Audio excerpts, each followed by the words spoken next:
Welcome back to Derry Public Radio. Reporting from the basement of the Derry Civic Center, this is CM Alexander with the news. Today, we wish a fond farewell to our studio mouse, Mr. Radio Jingles. Ben has informed me that Mr. Jingles was offered a job in Mouseville reporting the news. While I wasn't able to say goodbye in person, I speak for myself and our newest studio cat, Guinan, when I say, good. You are listening to Derry Public Radio. This is Derry Public Radio.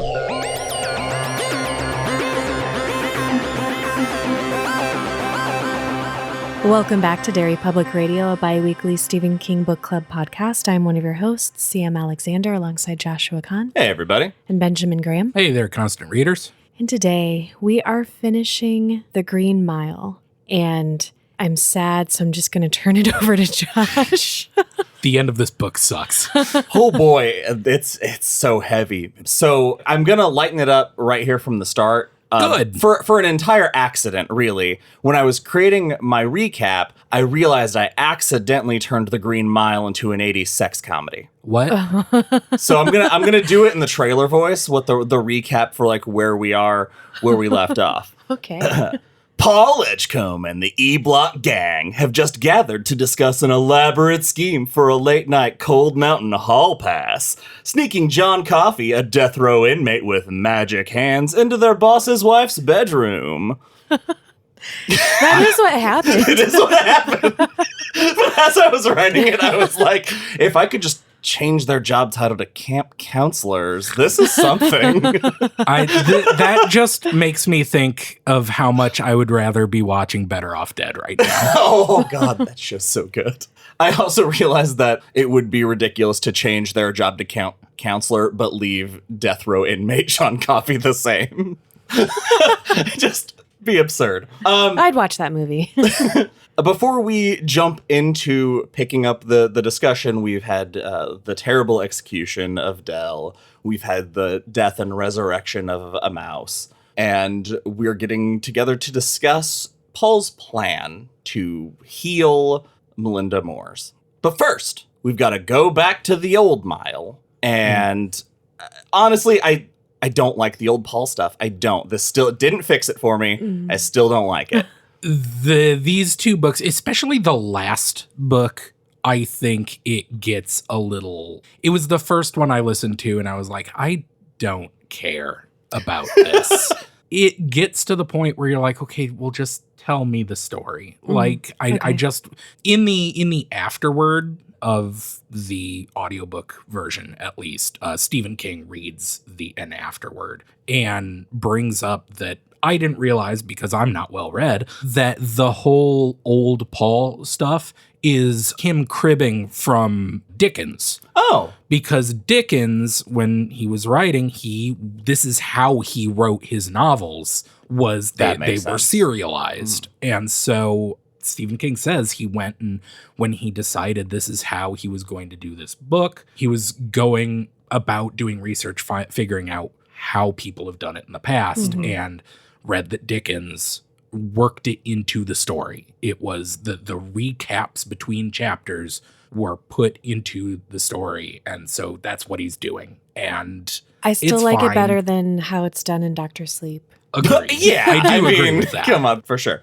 Really, all that happens in this one is it's a cute story about her Elaine setting off a fire alarm so he can sneak out for his walk. The one thing I wanted to bring up is this real weird sentence where Paul basically alludes to the fact that old people having sex is weird and gross. Yeah. And I'm like, you're projecting some stuff here, Steve. I just like that he's like, we just have to be very careful about it. Yeah, fair. Got brittle bodies. He calls it literally, he's like, it's weird. And I'm like, come on, judgy. So let's get back to this lunch. The plan has been put on the table that they're going to break John Coffey out and heal Melinda Moores. And Dean asks probably the most important question. What if he gets away? I know we know that Coffey didn't do this. I was just waiting for Paul to share with them that Coffey did not kill these girls. So when he finally asked that, I was like, okay, thank you. Here we go. We can get on with it. And I did like that Paul didn't have to, because Brutal figured it out and picked up on it and was like, oh, you don't think that's the case, do you? Yeah. And well, at this point, and it's so tangential right now, the thing that he points out first is the fact that he gave Coffee a shoelace, or gave him his shoe, as you mentioned last episode, CM, and he didn't know how to tie a shoe. Well, if he doesn't know how to tie a shoe, how did he get the sausages out of his lunch to feed the dog and then tie it back up? I kind of wondered something, because Paul, we talked about this last episode, he talks about feeling sort of hypnotized by John Coffey. And even the other guys, I feel like, see him as puzzling or more gentle than they would see someone that size who had committed that kind of crime typically. Yeah. So I wonder if they were also affected by him in a strange way, which also made me think, okay, he's survived this long in the world. How has he not come across, a terrible situation where he is taken advantage of or blamed for something? And I wondered if he just sort of has a kind of hypnotic or calming effect on every normal person he encounters. And maybe he couldn't protect himself with the little girls because he was so distraught and upset that none of that sort of magnetism or calmness could exude from him for other people to react to him the way they normally would. Well, considering the fact that he's covered head to toe Right. in scars, I would say he probably Well, has been in positions where he's been taken No, advantage I just of and had- mean like gotten in this kind of trouble where he could not disappear or move on. Yeah, because there's been no record of him anywhere. Yeah. I think much later in the book, we find only like one more instance in the past that he'd ever been seen. Because he saved some people from A tornado crushed a church and he like, carried two of them out, I think. Yes. Yeah. And the onlookers were like, they were totally fine, which is crazy because I swore they were dead. Yeah. And then he just disappears. Is John Coffey... Wait. I was going to, Are you going to make a reference to Kung Fu? No. Wandering from place to place? No, episode to episode? The, it's very dim to be able to be somebody that stands out so much and go so unnoticed. But when this is, man, it's too hard to not talk about everything as a whole in this last part of the book. But we'll discuss later why John Coffey as a fugitive just doesn't make any sense for the world. But before then, when no one was looking for him, maybe he just wouldn't be seen that way. Well, I mean, it's brought up later that Wharton, Billy, right? Yep. Says something offhandedly racist before dying horribly. Yep. And Paul says, like, oh, because he's just a white boy from the country, he wouldn't even see a black man unless it was to go out of his way to be racist, right? Yeah. So maybe it's just a quality of he was just Overlooked because of his the color of his skin. Yeah. Yeah. That's a good point. Man, I try not to be so dark all the time. And I forget that everybody sucks. Yeah. I feel like it has become my job, my position on the podcast to bring complain us all about down. all of this bullshit. You're fine. But there's so much of it. This book has so much to pick apart. Yeah. Boy, this last section. I think Stephen King even kind of points out that because the style, the serialized writing it month to month, it caused errors, it caused things that he's just like, it happened. Like, those errors are in Dickens' work. Why can't they be in mine? So everybody gets on board with this plan. Let's talk about the night of the Cold Mountain Hall Pass. Because they don't have a name for it, so I've decided to give it a name. I like that. Thanks. That's a good name. So Dean is going to stay at the desk in case anybody comes in because he's the one with a family, which I thought was very nice. And they have a story for where everyone is if anybody comes by. Well, I'm sorry. Paul has a family, and this is foreshadowing I did not pick up on at all because I forgot this is what happened. But his kids are grown. Yeah. And so are Brutal. No, Brutal doesn't have any kids. So this night they are quietly preparing, and even though they told Percy to use up all his vacation to never come back, this asshole just saunters back in. The balls on Pissy Wet Pants. I love how casual and cocky he is about it too. Like they didn't just have this. He didn't nearly get his ass kicked the night before. I would have called in sick. I would have been like, Yeah. Yeah, it's wild. at least like, one day I would have called in sick. yeah, because which one of the other guards even told him like, and also until you're gone, you're gonna be you won't be coming in. Prince was like, fuck that. It's such a move. Honestly, I think we'll find out soon why he felt like he needed to come back. He left his favorite book there. Father's fuck books. Yeah. Listen to our Christine episodes if you're wondering why we keep saying that. Paul also goes and has a talk with Wharton, and for the first time is very cordial to him, offers him cola. Oh, because he kind of changes the way he talks to him. Like he responds to him not with the annoyance I think that they've grown to respond to him with because he's annoying them all the time, but he's just sort of chill. And that kind of gets his attention, which is interesting. And he accepts his treat. What I love is that all the while, everybody's moving around their business, and Coffee knows what's going on. He even at one point makes a comment says something like, "I'd like to go for a ride." Yeah, he's just... I love when they finally see him. He's just standing there like he's ready, and he looks alert. I love when he looks alert. Yeah. It makes sense also that this is all on the top of everybody's minds, but neither Percy or Wharton notice because they're the most self-involved people in the world. So let's talk about what they do to get rid of these two people for the night. Who wants to go first? Well, we've already covered Wharton. Well, he just drank a soda laced with a bunch of sleeping pills. Yeah. Basically. They tranked him. Yeah. But Percy, this is very good. I love this part. So good. Because they corner him and Percy's like reading. What is it he's reading? It's some like official rule book. It's like a how to take care of mental patients. Right. Yes. Yeah. And they grab him and they force him into the straight. Oh, can we talk about what falls out of Yeah, well, I'm getting there. That's the next thing. Sorry. They grab him and they force him into a straight jacket. And in the commotion, he drops the book and like a school kid in a cartoon from the 50s, he had the Popeye Tijuana Bible just in the book he was reading. It's cartoonishly. Who has time to masturbate at work? Well, you should be able to look at a little porn at work. You should be able to look at a little porn. I mean, come on. I think we found something I really hope very someone... divided. I really hope there are some listeners that have watched season 3 of it. Yeah. I think you should leave. Anyway. Yeah. I work in a school. Don't worry But about also, if you are going to jerk off at work, do it in your boss's office. It's a real power move. Okay, anyway. It's Paul's office that he's in, right? Yeah. Yeah. Oh my, you're right. I didn't even... Gross.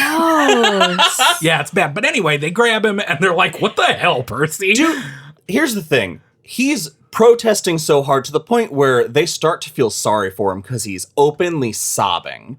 I love that Paul, when it dawns on him, like, oh my, he feels bad for a second because he's like, oh, he thinks we're going to put him in a straitjacket and throw him to Billy Wharton to let him do whatever he wants. Because they said they were going to do that.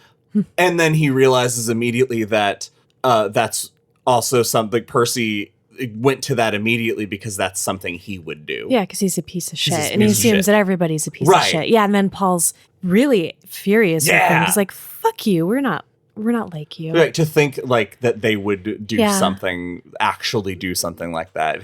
Which is horseshit because they've threatened him with that before. Yeah, so they should have done it. Well, Right? No, I mean, it's bullshit that Paul got all indignant that he's like, how would he think that we would actually do this thing that we threatened him with already? to be fair, putting him in a straitjacket first was never part of... He's the one who made the association between I see a straitjacket Sure. and Yeah, this that's is a what's little going to too happen. sexy. Sorry?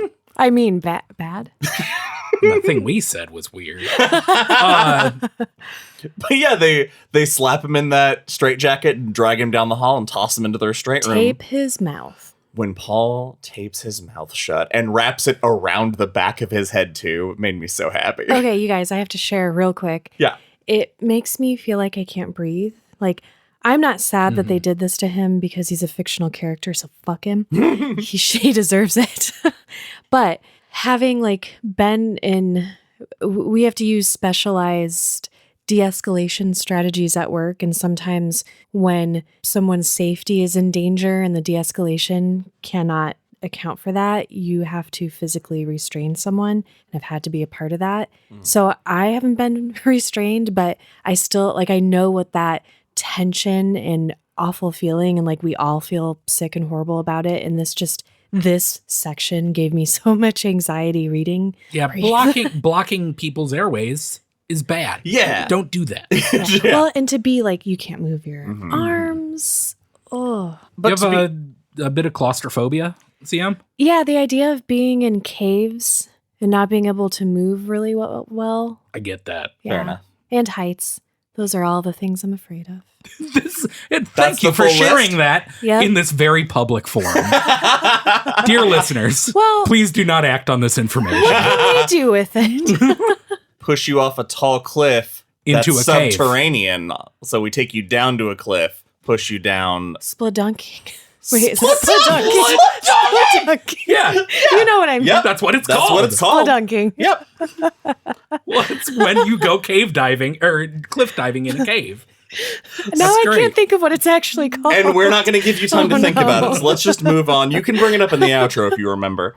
They leave Percy and they're telling him you're going to have all night to think about what you did to Dell, which justifiable as far as the story they have to tell everybody goes. My favorite thing, though, is when they go to Coffee's cell to get him out and they ask him if they need to put him in chains. And he legitimately pauses and looks like he's considering it and says, you can, but you don't have to. It's like, all right, that sounds good. So the plan is, like I said, Dean's staying on the mile. They have their plan for where if they ask where somebody is, he knows where everybody's supposed to be. They are about to make a clean getaway when, despite having so much medication in his system, Wharton shoots out from the cells and grabs Coffee by the arm. I love this part. It's kind of one of my favorites because for him to just get up with all of that in his system tells you the kind of constant turmoil his system is in because he's crazy. But where it leads, I think it's obvious, but I was proud that I figured it out right away. Because he grabs Coffee and Coffee just stops and like everything stops. And he gets this look on his face and he's like, He's dead there zones out. again. yeah, he's like, you're a bad man. It's like, oh, of course. That's what it's going to be. He's the one. He's the one who did it. He dead zones, and we don't know that yet, but it is pretty like, it starts to fall into place. Yeah. Yeah. They ask Coffee if he has any idea because he's mentioned that there's a ride, that he's going on a ride tonight. Like, do you know what's happening? And he just says, you're taking me to help a woman, I think. Like, good enough. They sneak him out, but they first have to go through Paul's office, which then means they have to go through the execution room and pass Big Juicy. To which Coffee says the most horrifying thing I've ever read, which is he looks at the electric chair and says, they're still in there. Pieces of them still in there. I hear them screaming. This might be the hardest book we've read. I'm not as emotional about it as I have been about some parts of other things that have really devastated me. But that part right there, because if you haven't read this and you read this, when you read that moment, you know that that's the only thing you're going to be thinking about when they execute him. Yep. Doesn't feel good. It's horrible. Mm-hmm. Yeah, I might have mentioned it. I don't like the end of this book very much. It is a difficult read. Yeah. To get him through the tunnel, they also put him on the gurney. And he makes a comment about how fun it is to ride on the gurney going through the tunnel. And that also is just a dark detail. Because one of them thinks next time you'll be dead. Yeah. But the first thing Coffee does when he gets outside is he catches a leaf and crushes it and smells it. It's it's so sweet. It's so goddamn wholesome. The truck ride to the house, it's just devastating because Paul is sitting in the back of the truck with him watching him just soak in the freedom of being outside and seeing the stars, and sees how much like Coffee is just somebody who needs that. And they've put him in a cage. And in another one of those surprise moments, he points out Cassiopeia in the constellations. Mm-hmm. And like, so it's so wild what is in John's mind. It makes me think he seems like he's a little slower because he's constantly filtering all the things he's assaulted with from the world. Like, makes a lot of he sense. could be very intelligent, and he can't ever relax enough to use his brain that way. So after an hour in the car, we get to the Moore's house, and Paul says, "We'll go handle this. Brutal and I'll go do it." And before they can even get to the door, Hal is at his door with a pistol pointed at them, because it's not a quiet way to show up with this loud ass car. And as soon as he's out there, I love that it points out that he's been a warden for a long time, so enemies is something he's just given. He hears a truck in the middle of the night, Right. and he's ready to defend his house. Yeah, and all he can think of later, he's like, I just thought it was something to do with revenge. That's all I could think that it was to do. But they can't, even though he spent all day trying to figure out what to say, Paul cannot figure it out until Harry and Coffee come up into the light, and then they're able to start explaining to him, like, it's not a jailbreak, it's not anything like terrible happening. Well, because Paul keeps freaking out too, and second guessing this thing they're doing. And I think he was ready to bail, and then Coffee touched him, right? Yeah. And was like, calm down, dude.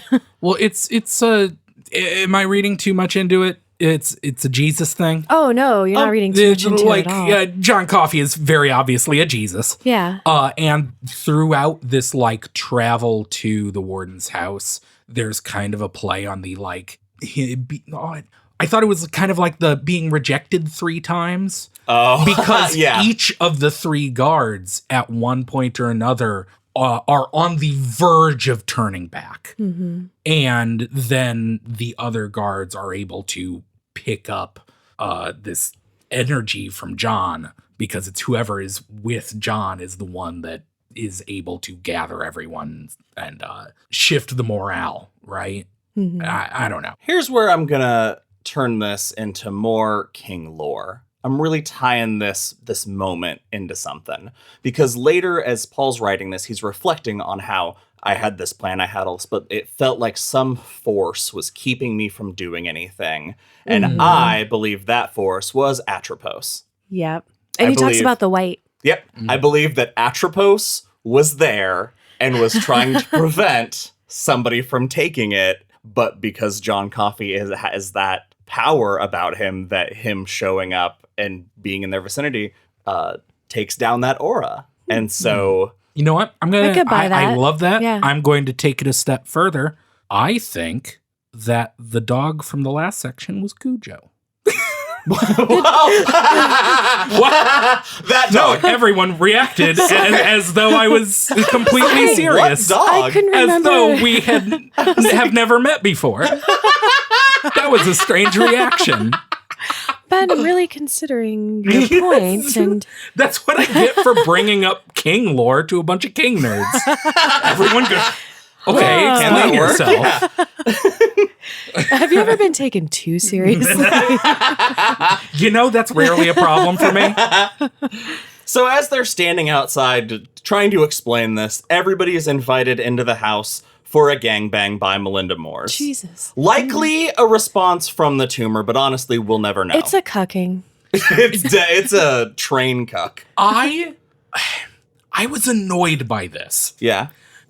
The demon angle. I hate Oh, it. is that what you thought this? Did they specifically say, like Paul says, he's like, I don't think Melinda was possessed by a literal demon. That's when he talks about the white, right? Well, yeah, so- except that this entire scene is done 1 for 1 as though it were a demon possession scene. And it just, I was like, it's too much. See, that's what made me like the Atropos theory, that there is another force here that shakes the house when it is thwarted because a stronger power affected. Yeah, I hate it. that.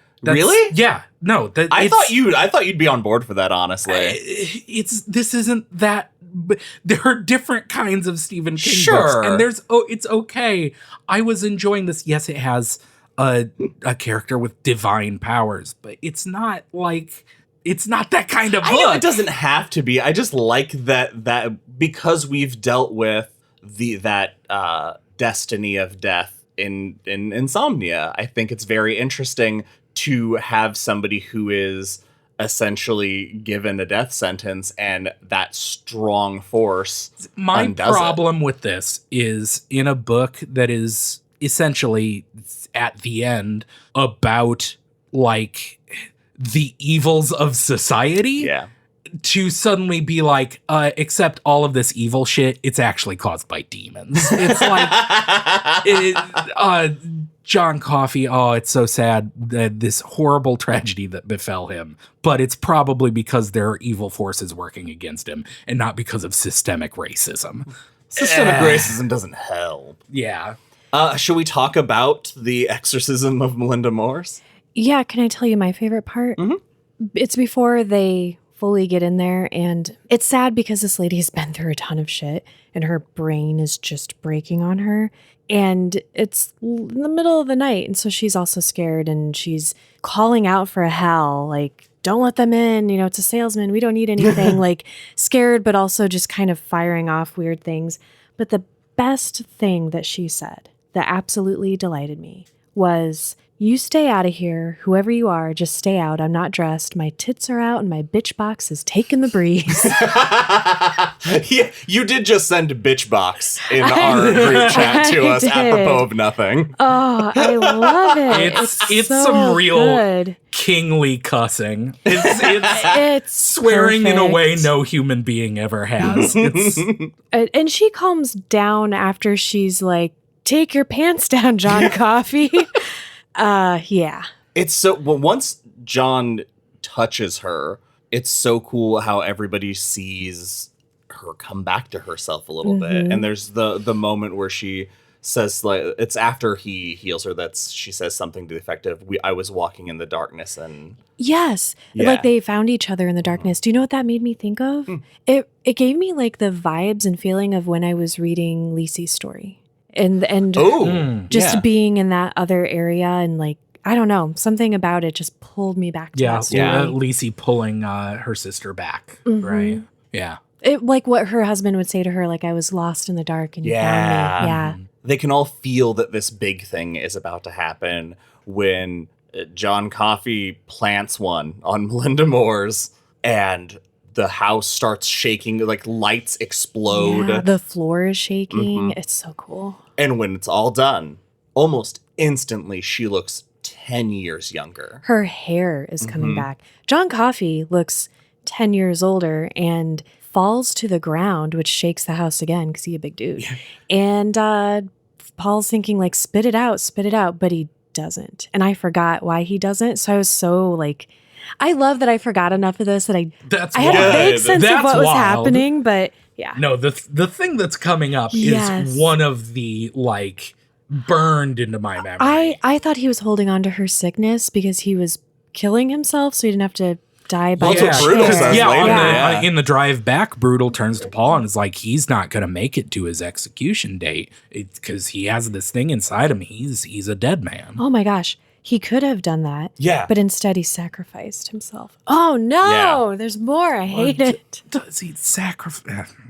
Well, the idea that now that he's seen the chair and he said what he had to say about the chair, the idea of keeping that in me and dying that way seems like That's what I do. way out. Get to the there are some things in this book that upset me deeply. Yeah. Is there a significance that I missed in regards to the St. Christopher medallion? Melinda gives Coffey the medallion and then it's taken off of him. I think it's a King thing because we've had that in so many stories. Okay, St. Christopher medallions are just like I mean, it's not a King thing, but it's a thing Yeah. King references in several of his stories, yeah. And on the drive back, Paul dreams about the crucifixion of John Coffey with Percy and Dell on crosses on either side. That is a terrible way to spend eternity, I think. It's bad company. That is terrible company. Yeah. But they managed to get back to Cold Mountain, sneak John Coffey in, and everything's fine. They think, all right, this long night, everything worked out. We're all good. But the day is just beginning. And that's where we get left off with this part 5. So thank God we can just go right back into it. But first, did we ever look up how long was between the publications of each of the chapters? Wasn't it monthly? A month? Yeah, it was Was a it? month. It was monthly. That's wild, because he wrote these back to back. He didn't have it all planned out, finished, and then released them one at a time. Yeah, because it was a huge gamble, because Yeah. he just had to do it as it happened. Crazy. And look at the magic. Madman. fucking The wild. devastating, heartbreaking magic.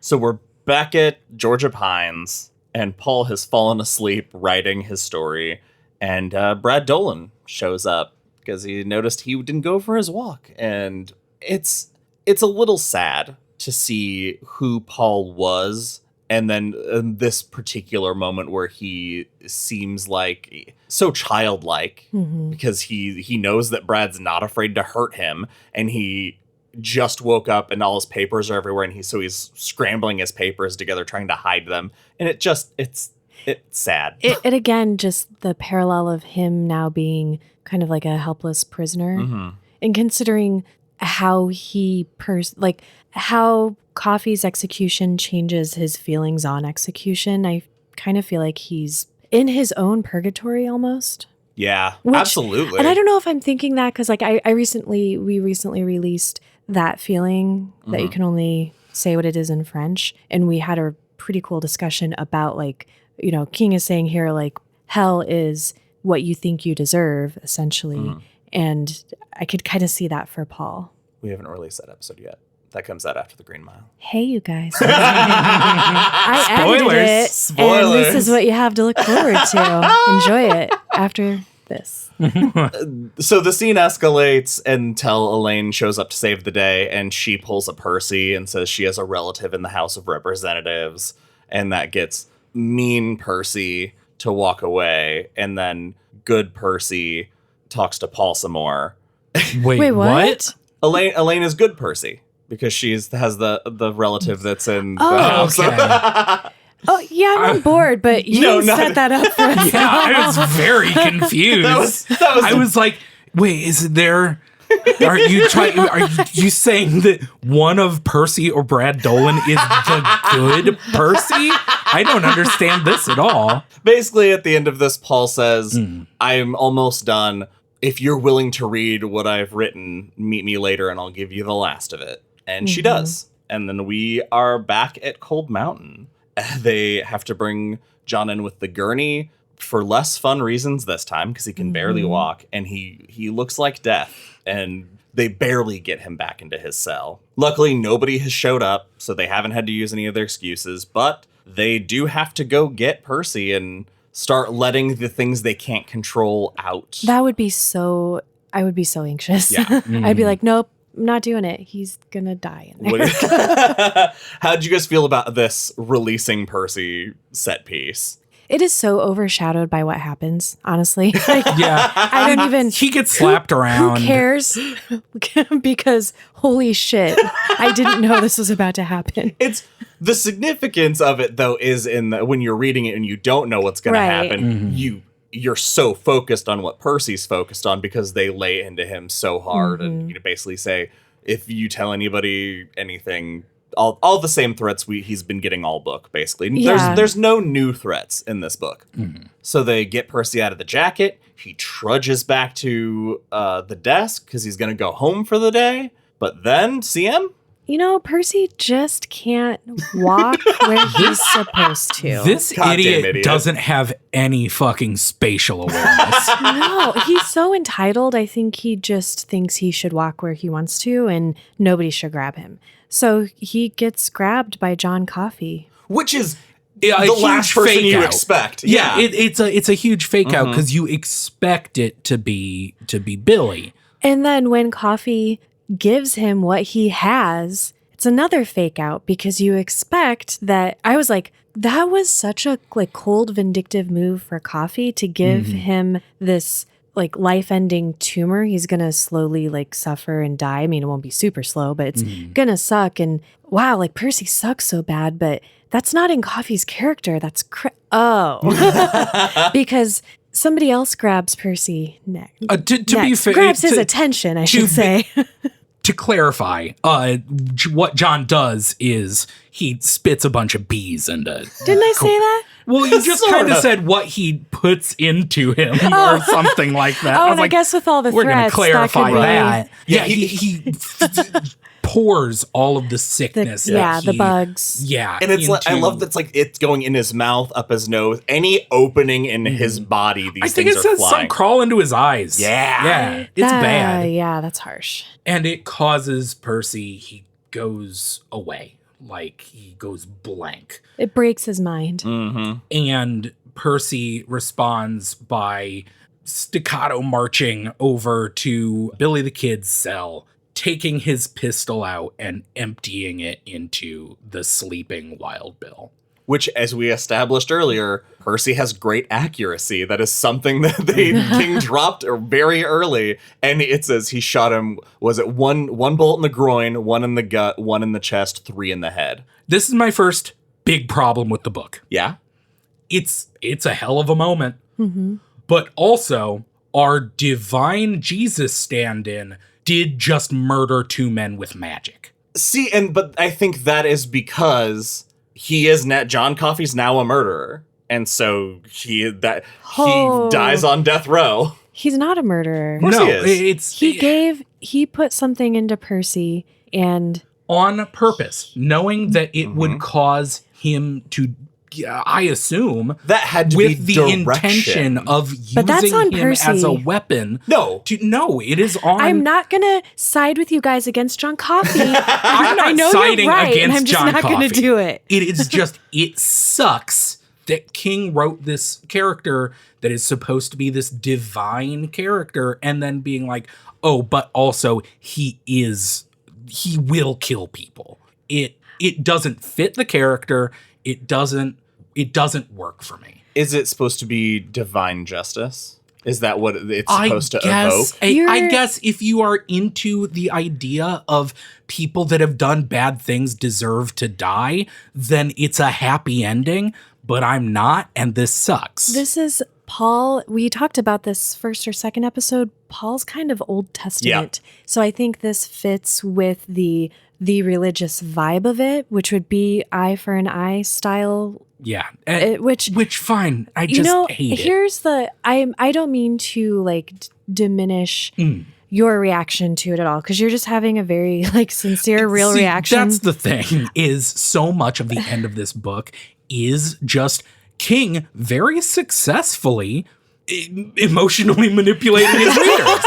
We are supposed to be having big feelings about the end of this book. And probably discussions just like this. Yeah. I don't know. I just enjoyed the hell out of it. It's a hell of a moment. Yeah. If you are taking it solely as like, 2 bad people got what they deserved in a neat magic way. But I'm even okay with having this conversation about, but doesn't that kind of suck in a way? It's just that in a book that is supposed to be about John Coffey's innocence, having this moment muddies that water so much. What it circles back to is, and I feel like it could have been done earlier to give us, all right, I'm just going to say it instead of trying to explain what I'm going to say, that the idea is that Wharton's getting out. Wharton will not face the death penalty for these charges. He'll, maybe get, because he's so young, he's going to have all these appeals. And he's a young,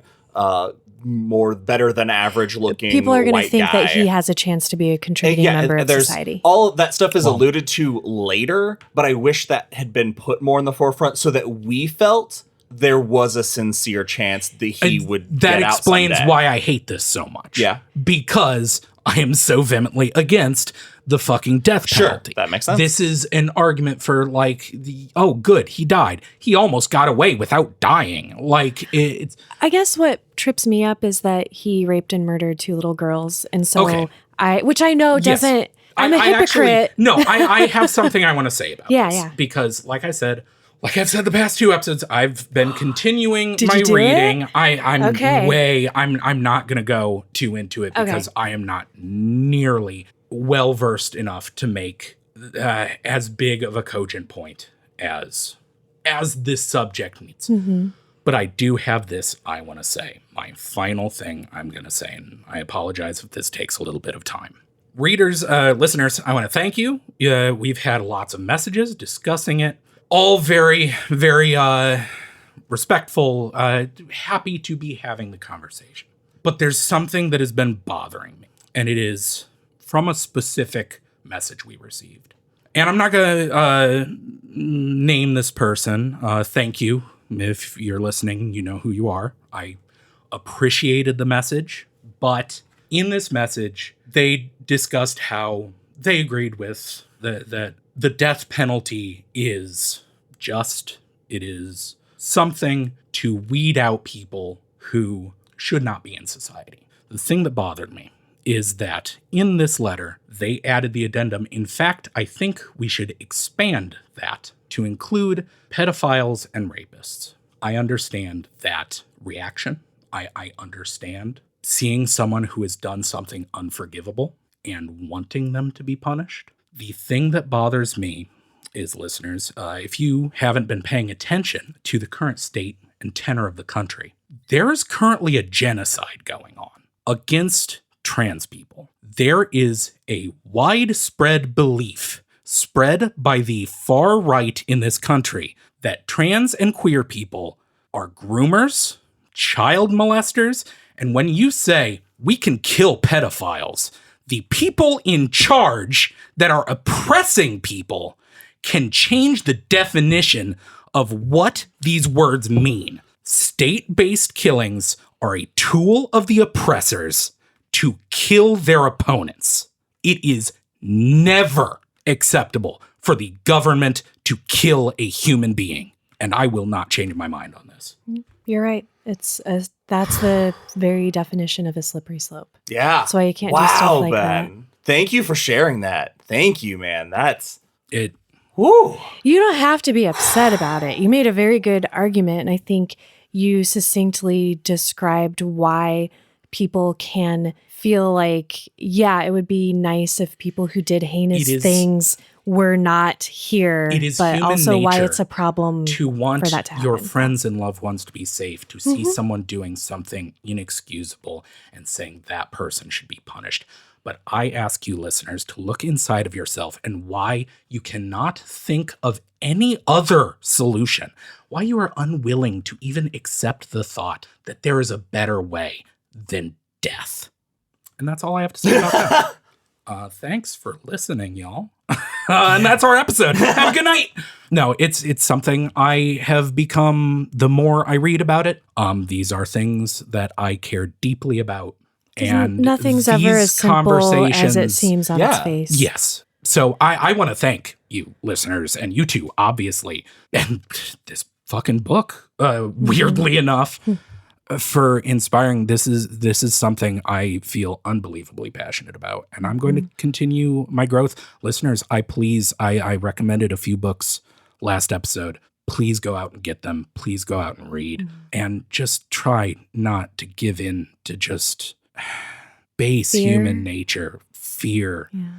Yeah. Something that I appreciate about you, Ben, and you also, CM, that I love learning from you guys about these things that you are so passionate about and these social issues that I only know surface level things about 9 times out of 10 until we have these discussions. And I think that both of you are so great at explaining these things in a way that, like, in a way that makes it something you can digest. It's not too, that explanation you just gave is not too big for someone to process. And these issues, if you try to take a look at the whole thing all the way, it's too big to look at. And I did not want to be vulnerable and admit how I felt about this issue for everyone to hear, because like in my brain, I know all of that, and I know that I should be like, absolutely under no circumstances, for no reason is it okay to do this. That's the position I take.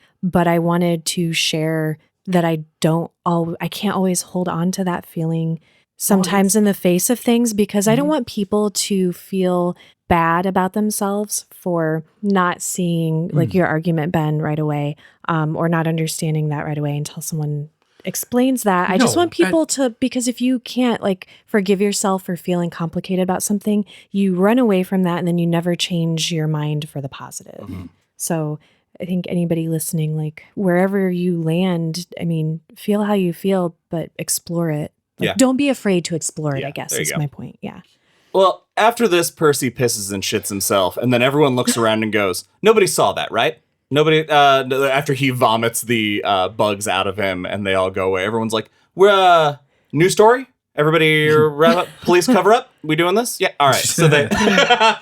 So they make the agreement of their new story.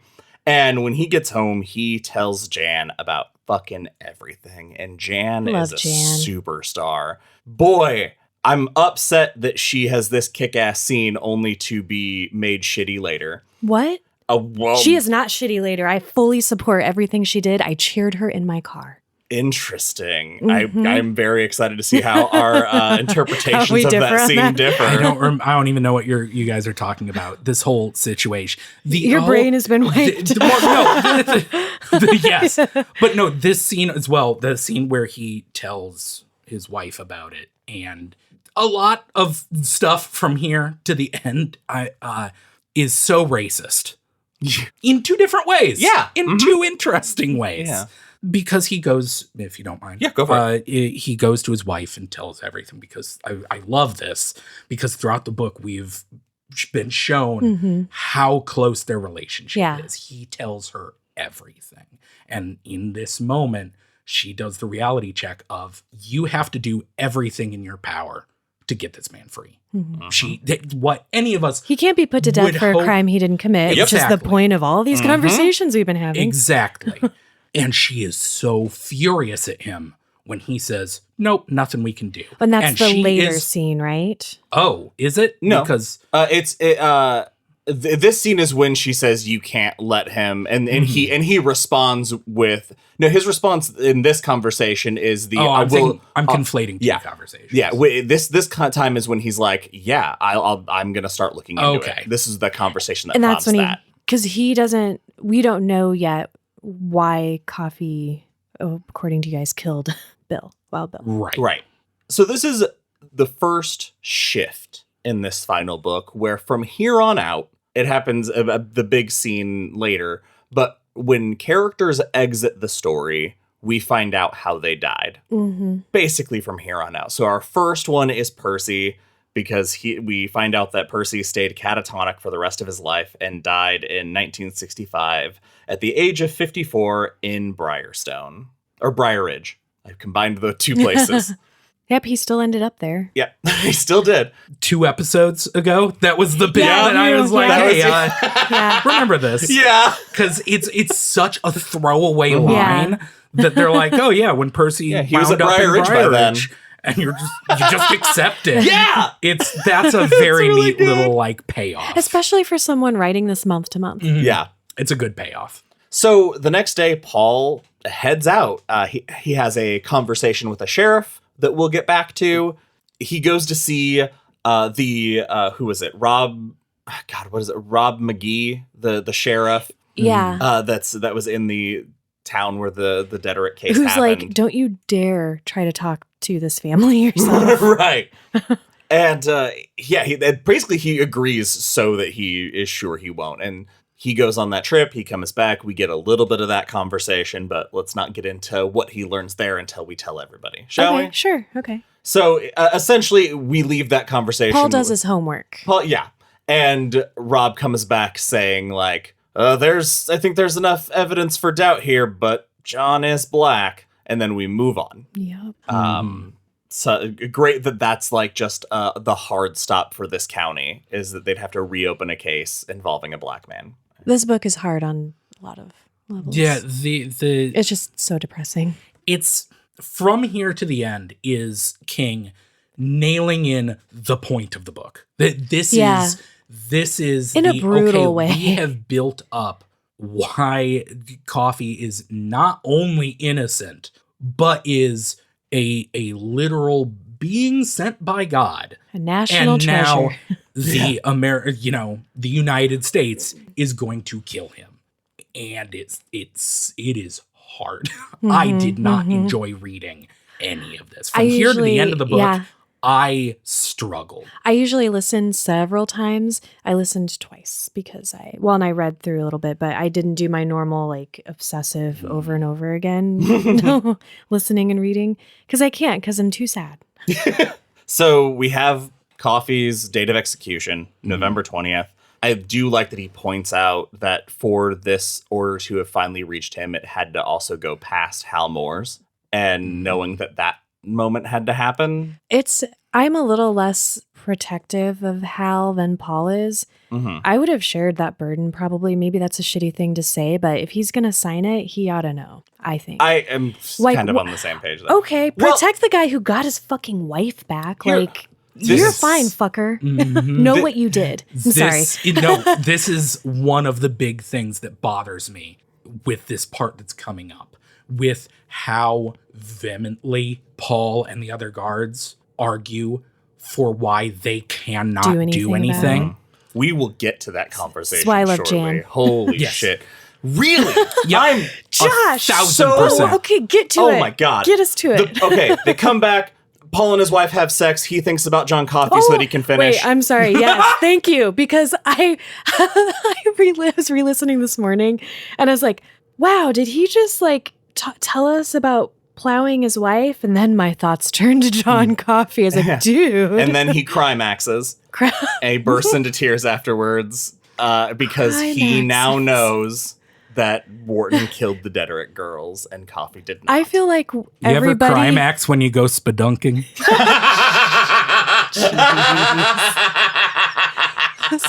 It's a dumb show. People listen to us. I don't understand.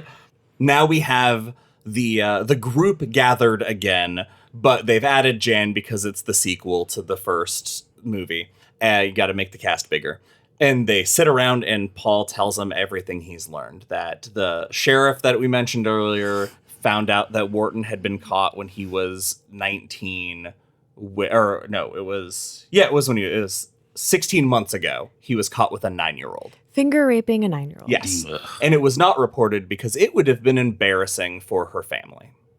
It's great to be a woman. That's the 30s. That's terrific. God damn. But here's what I think is interesting. A posse of people gathered Wharton up, took him out into the field, beat the shit out of him.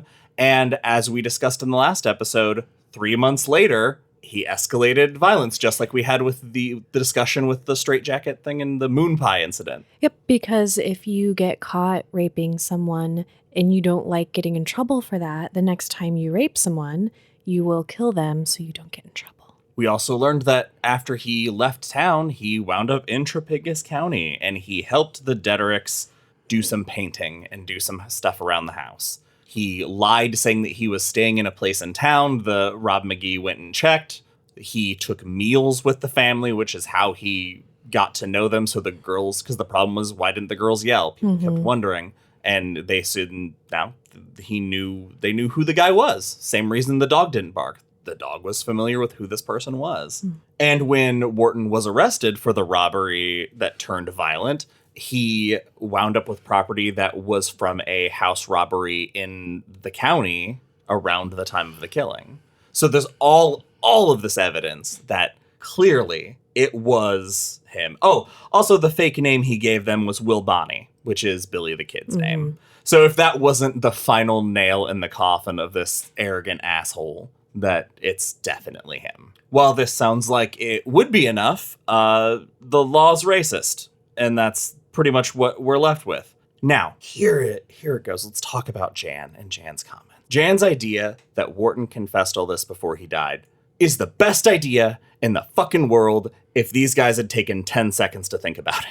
Yes, I'm so mad that they didn't. And then also, I'm sorry when it comes to, I know it's like the depression and that's been made a big deal. And I think that's why it's been made a big deal so that someone can't make the argument I'm about to make.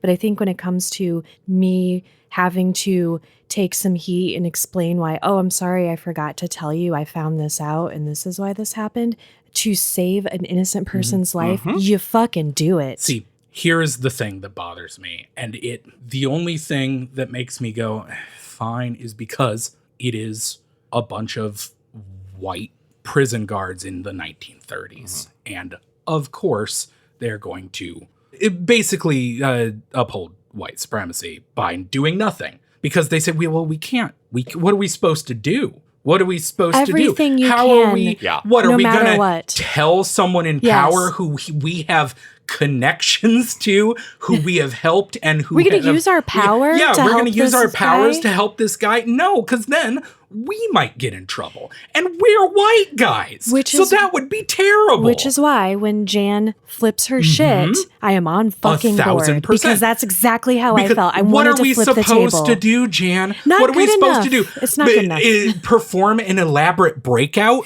like we already did a few chapters ago?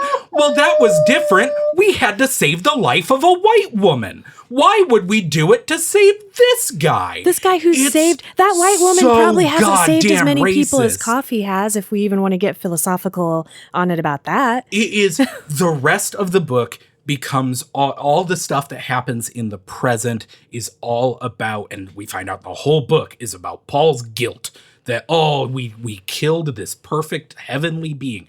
Yeah, you did. You deserve this guilt. You're a bad person. So I said he's in his own purgatory.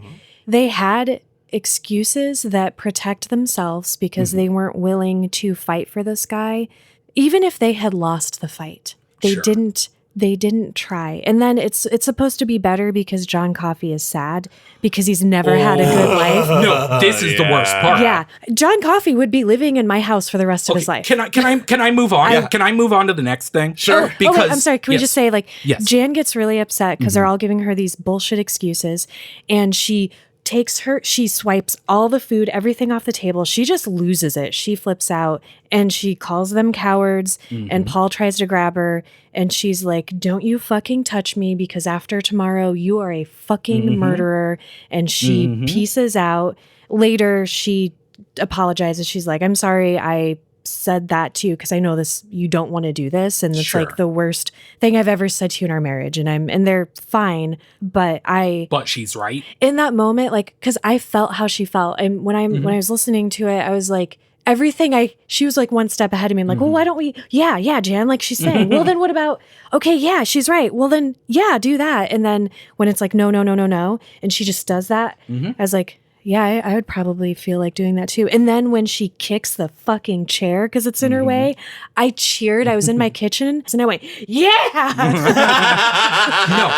No, everything, I completely agree. But up to this point, it is the book showing us our main characters are still being shitty. The thing that they're doing is shitty. But they are currently in the 1930s South. The racism is so be prevalent. hard to do the right thing. Exactly. A million times worse is what happens next, because Jan says, ask John Coffey what he wants, which again, I was like, fucking Jan is based as shit. Like, yes. Talk to the guy whose life is affected. Ask him what he wants. Yes, that's great. The problem is that the way King writes this scene is racist as fuck. He goes to the magical black man already. We won't go into it. We've talked about it before. And asks John Coffey, this is your life. What do you want? And John Coffey's response is, well, I'm so sad that racism exists. The best thing for me is if I die. Please, don't do anything to actually help me, Paul. You are absolved. You are absolved. Please don't feel too bad. My life sucks, so this will be better. Yeah, it hurts so much. So fucking racist. It is insane how racist that is to put in your one black character's mouth. No, it's cool. It's cool. I'll peace out. Whoa. Wait, okay, so Josh, I want your reaction to that, and I also need your reaction to Jan. Let's unpack this. Oh, okay. So the reason I didn't think about John's speech about it, like being like, yeah, I'm okay dying, being the race part of it, is that when he immediately after that he touches Paul and he makes Paul resistant. And after he lets go for a little while, Paul sees and experiences the world as John Coffey does. He moves up a level of the tower. Right. But the idea that what that put into my mind is this what omniscience would look like trapped inside a mortal? And if that's a touch of what John Coffey has, and John Coffey basically has a seed of omniscience, it trapped in a mortal body, I imagine that being fucking hell. That's how we're supposed to feel about it. Accept that the entire book is about race. Sure. The entire book is about race. And when you make it doesn't matter, his life's so hard because it feels like a cop-out. The end result is King deciding, nah, this black character totally wants to die, and it sucks. It feels gross to me. I think that the only ending is for John Coffey to die. Like, John Coffey being set to peace is how, I don't think there's any other way the story can end. By the electric chair? No, it doesn't. I mean, it doesn't insane. Have to be that. It could have been him keeping the thing. But John Coffey dying is how it has to happen in this book. There's no ending. The only thing that makes me think that is kind of what the book was going for is the fact that, as we talked about, he's a Jesus. He is dying to absolve the guards of the sin of racism, and that's racist as shit. That a black man needs to sacrifice his life so a bunch of white people can learn that racism is bad. That is fucking racist. You're assuming that any of these guards took that lesson. There's also that. And here, the reason that I don't agree with that assessment is that we have never shown any of these guards to have any racist feelings. Because then King would have to deal with the complexities of race, which he is not prepared to do. So that's why I don't know. I fell into that narrative of it explains when we get that brief window of Paul seeing the world at a fraction of what Coffey does, and it almost drives him insane. It starts to make all the moments of him not being there until he sees something again. Because imagine if you saw everything all at once, but you are not a god. I love seeing everything. That's a great movie. It's a fantastic movie. Sounds like a delicious bagel. Do you want to die? Yeah, she did in that movie. Yeah. That was the point. No, I want death. I understand your point, because when I was reading it, I could feel like this is what we're supposed to take away from it, that be sad, but don't be super sad, because he is suffering and that suffering is ending. I also see Ben ooh, that's a really upsetting it's bad realization to have about how that comes across. It is given the society that we live in. Yeah, you have to ignore so much of the It's so unfortunate to be able to find moments like that in things, because people suck. Yeah, it ruins. It makes everything good in life. It makes and everything the I can have fun entire book. King is not he's not trying to write fucking To Kill a Mockingbird. That after all of this heavy shit where he's bringing up things he's just swinging outside his wheelhouse. He's trying to use the specter of racism to tell a good old story, and it just oof. Do you think some of these things would have been retooled if he'd written this as a novel? I don't know. I have no judgment on it. I'm curious. We have seen throughout all of King's books that race isn't a thing. That he has always had the most, the greatest takes on. I think he tried. I don't think there were any bad intentions going into this book. absolutely not. Yeah. It was written with good intentions. I just don't think Stephen King is the right. The mark. I don't think he's the right guy to be writing He's this not story. the one to give that issue a voice. Yeah. I understand completely. That's what I think my problem There's is. no, yeah. The Jan thing, the only, the most valuable thing that Jan says is to not tell Hal if he can't do anything, but he can do something. And that absolutely none of them can call in or miss the execution. That's like the one thing that I'm like, fuck yeah, Jan. Everything else, it felt like Jan is being used as a mouthpiece so all the men can tell her why these ideas won't work. And I don't like that it feels like and it could just be, maybe it's different, like hearing the performance in the audiobook, but reading it, her response, it felt like she went from genius to idiot in a paragraph by being like, it wasn't like that in the audiobook where she's like, we can do so, like, and nobody explores any of the options beyond that. Like, so we can't even acknowledge that, like, you know, somebody called in a tip. He was in the paper. All these things there was a million reasons we could have reopened this case, whatever. Let's ignore that because it's too much.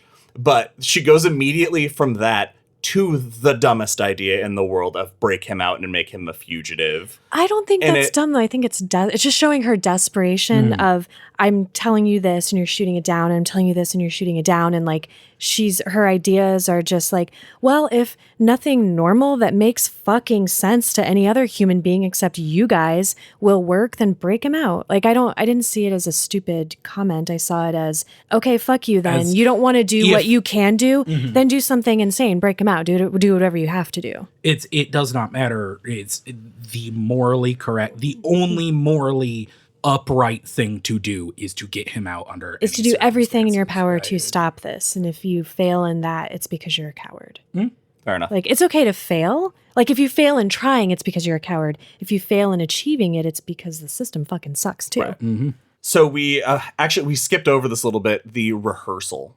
Oh, that's Paul standing in for Toot Toot. wow. Yeah. zoned out. Really? Yeah. Zoned out through a lot of this. Too hard. I did too appreciate that Paul took the place of the prisoner, because I thought that was like the only respectful gesture that he could make. I guess to me, the reader, because Coffee wasn't there, but it felt like him acknowledging like, this is awful. We're all awful. And if I don't know. Yeah. It's like I said, King succeeding in what he is actually trying to do, which I don't think is break my heart. Argue for. Yeah, I don't think he is trying to argue for, prison reform or anything. He is just trying to make you feel as bad as break possible. your heart. Yeah. And he does it. He does it really well. That's the real horror. The moment that Brutus says that this is the most in danger of going to hell he's ever felt, and Paul looks at him, because that's like something Brutal would say as a joke, and he looks at him and just stares so long to make sure it's not a joke. Yeah. I felt that moment felt real heavy to me. Also, another moment from this that hit me was when Paul is in the chair and he reflects on Coffee saying, they're still in there, pieces of them. I can hear their screams. And he's like, get me out. And I think it's at that time, or maybe it's during the execution, where he thinks about people who claim this is humane, but they're not willing to investigate it themselves. Yeah. Oh, it's Brutus's line here where he does say we're going to kill a gift from God, and what's my excuse? It was my job. That goes back to, try something. Do something. When the law is bad, you don't just blindly follow it. You break the law and you change it.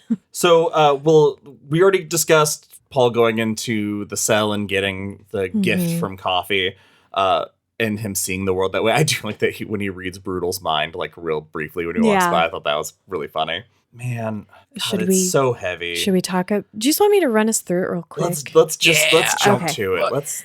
They execute Coffee. I'm not going to do it that quick. But No, that's wow. All right. Of course, a lot of people show up for it, including the family of the two little girls, and it's hard because for us it feels like they're being shitty. But if it was Wild Bill in that chair and we knew he's the one who did it, and again, like, I'm just sorry, Ben, I'm just passing over the issue, but just to say, like, for purposes of reading for entertainment. Sure. It would be easier to swallow if they're like, yeah, fry him. If it was the he real did do it. person Yeah. who did it, yeah. So that's a little hard because it's like, oh, I don't want to not like these grieving parents. It's not their fault. And Paul kind of grapples with that. Well, They're no, all I mean, fucking complicit in a racist system, so I hate them all. But you know who's you know not? what I mean, I know right? what you mean. No, I know Okay. exactly what you mean. It's the book I'm frustrated Yes. at. Also pointing out that Rob McGee is not there. The sheriff that went out talked to the Dedricks. He is And Hal- noticeably absent. Hal's, yeah. Oh, that's gross too, because it's, anyway, what is heartbreaking, another heartbreaking thing, I guess, is when Brutal comes up to John with the mask. And John realizes and he begs, like, please don't let me be in the dark. It took every ounce of energy in me not to ride that 15-second skip button. Yeah. I was like, I don't want to listen to this. I actually paused it when I was getting ready for work in the morning and I was just by myself. I was like, not going to do this to myself, like in a quiet house, just have this experience. You do feel for the guards in that moment. Yeah. Because they like Brutal is They're openly heartbroken too. weeping. Yeah. When it is he a said- hard scene. Because when they walk in, Coffee can feel all Their of their hatred, anger, and Brutal whispers, focus on how we feel and not that. And I thought that was... Because they all love him. Yeah. And We like you while we do violence against you, but Well, we like you, so and it's okay. and you it's can die happy. King fucking with us because we're supposed to be relieved that the people who are killing him care for him and he can feel that. As And it's though like, that makes it better. it's like, I was so mad at him reading this. I'm like, fuck you, man. Fuck you for all this complication in my heart right now. So yeah, they hit the switch and light bulbs explode. Mrs. Klaus faints in her husband's lap. a lady's and- dog blows up. I think that dog is Cujo. Thank God for light moments. And then we're supposed to also feel sort of okay because as far as executions go, it was a quick one, not painless. They had to build bigger straps for him too. Like just Coffee didn't fit in that chair in so many ways. Like he was not meant for that chair. Also, the fact that his last words before they flip it on were, I was sorry for what I am. Like, there's zero context to anybody in the room. It very clearly. And the really important part to note that Paul, because he's not wearing the hood, sees his eyes as he's dying, knows that he's the last thing that Coffee sees before he describes it as, we tipped him off the world, which is a fascinating sentence. I just like sat with that for a minute. It was great. And he did not see what he wanted to see, what I desperately wanted him to describe to me he saw. He didn't see him like being okay. That moment that he gave him earlier, like, it's okay, my life sucks and is hard and I'd rather be dead. It was fear and pain. There was no peace Yeah. on his face. When we leave this execution, I'm just going to roll through these because we got a whole room full of people whose deaths we know about. Klaus Dederick died 4 months later from a stroke. His wife died 18 years later in a trolley accident. Curtis Anderson, who was the stand-in warden, enlisted in the army nearly 10 years later and died in a truck accident on base without ever seeing combat. Brutal died of a heart attack 25 years later. Harry died in 1982, close to 80 years old, from intestinal cancer. Dean, who was left behind because he had a family and young kids at home, died only 4 months later. He'd transferred to another block and a prisoner stabbed him in the neck, and nobody knows why. From here, we're back with old Paul. Eileen. That's not a palate cleanser. From this point on, I just kept thinking, I can't believe this book is still going.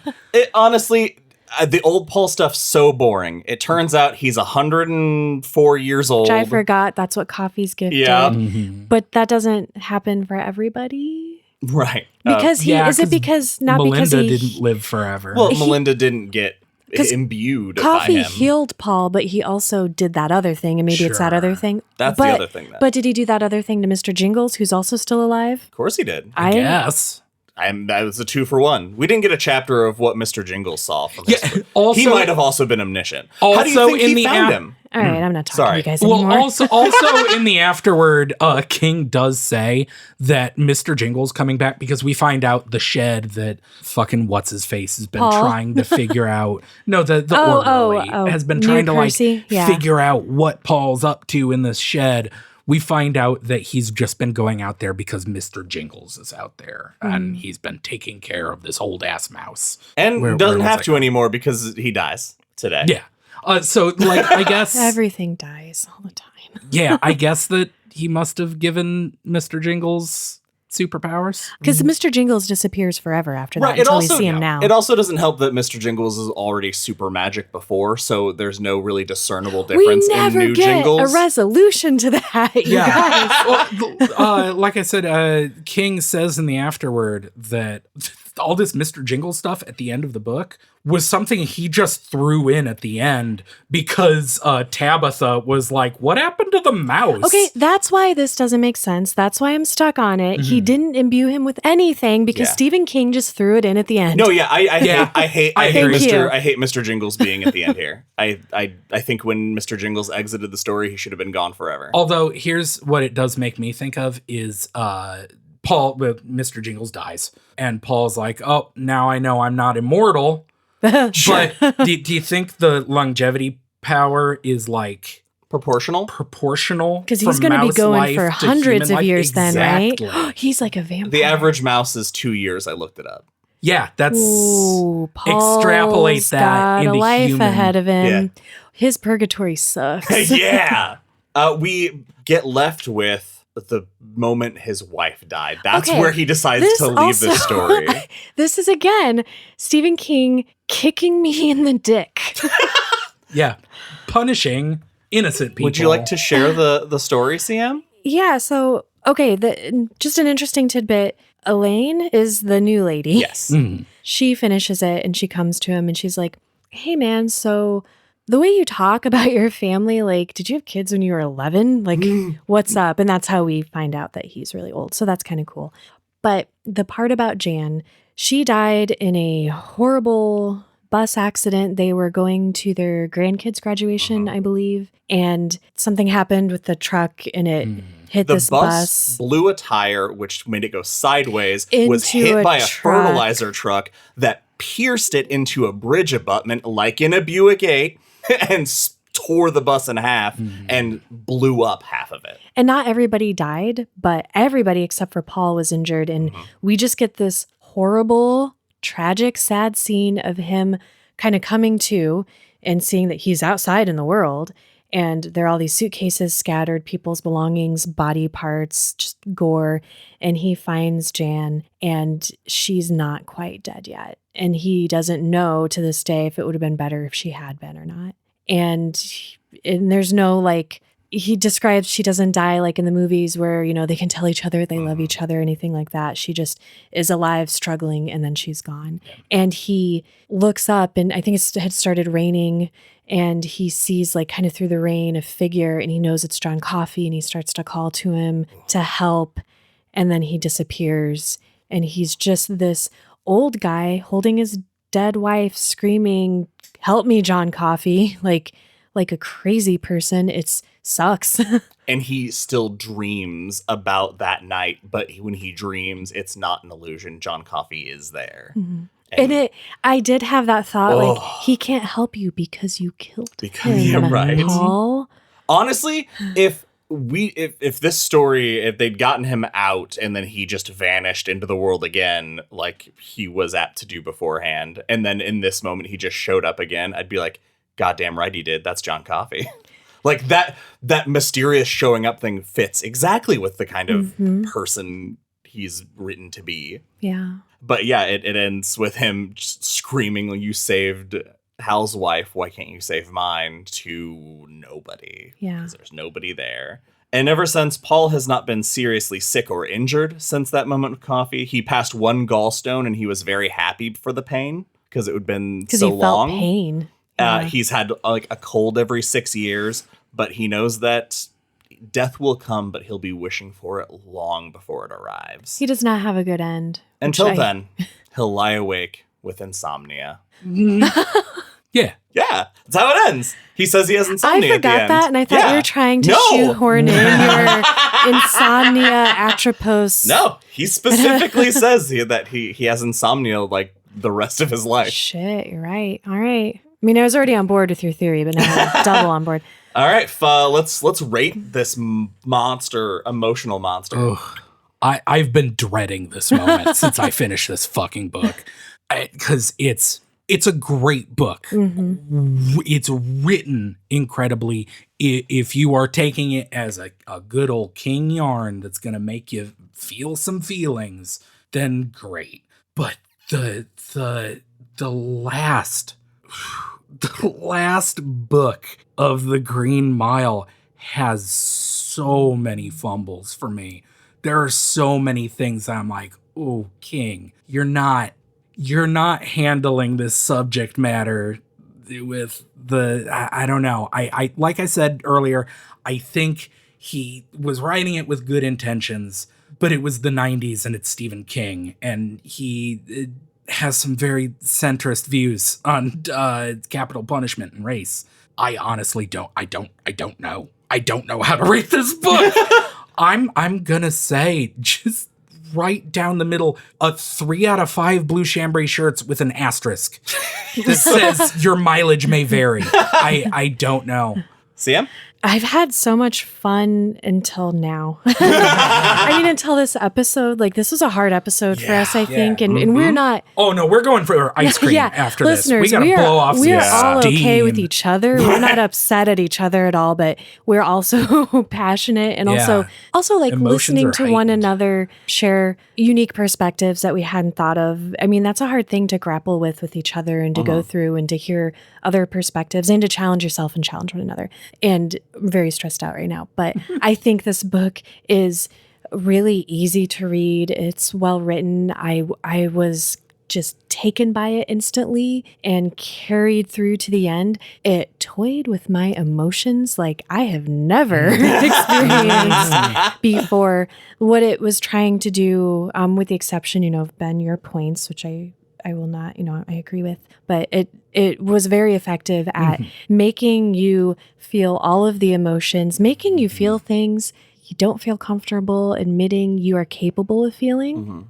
Like, I had to look at myself a few times like, oh, fun, I have another thing I can work on because that's not pretty. That's not what I wanted to know about me. I am going to give it 5 out of 5 blue chambray shirts. I think it's a really easy read.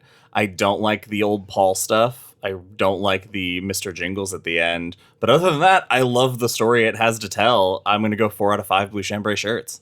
And that is it for this episode of Derry Public Radio. As always, thank you for listening. Join us next time where we will be covering the movie The Green Mile. Yeah. For Joshua Kahn and Benjamin Graham, I'm C.M. Alexander reminding you, sometimes there's absolutely no difference at all between salvation and damnation.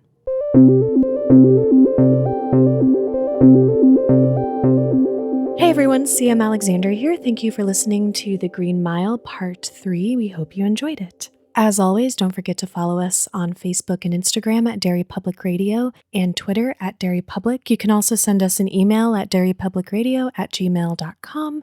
And don't forget to check out our Patreon page for bonus episodes and early releases and our Etsy store for merchandise. And speaking of merchandise, Ben is with me today because we have some new stuff to tell you about. Happy Pride, constant readers. Woo! Yeah, that's right. It's June, Pride Month. And we here at Derry Public Radio are excited to announce that we are dropping some new Pride merch. The Derry Public Radio logo featuring the rainbow flag and the trans pride flag. You can get these on shirts or mugs. And I'm extremely happy to say that a portion of our proceeds from these sales will be going to support 2 programs here in our hometown that we are very happy to help. The Project of the Quad Cities and Clock Inc. 2 nonprofits here in the Quad Cities where Derry Public Radio is located that provide healthcare, counseling, support groups for LGBTQIA plus individuals. As we discussed in the episode, the queer community and the trans community are kind of going through it right now in this country. And this month, this year, it's more important than ever to show the queer people in your life the support and love that they need to be happy, be safe, and thrive. Mm-hmm. I just wanted to come on here. I know usually you would be listening to CM, but I wanted to come in here personally and say from the bottom of our hearts, we love and support you. We love you and support you. Please head on over to our merch store and check out our new merch. And if you have the means, we will be posting links to the project and Clock Inc.'s websites. Please donate. They are wonderful programs that I myself have benefited from. They help so many people in our community. We want to do everything we can to support them. So thank you so much, listeners, and happy Pride to everyone. That's all for now, listeners. Goodbye.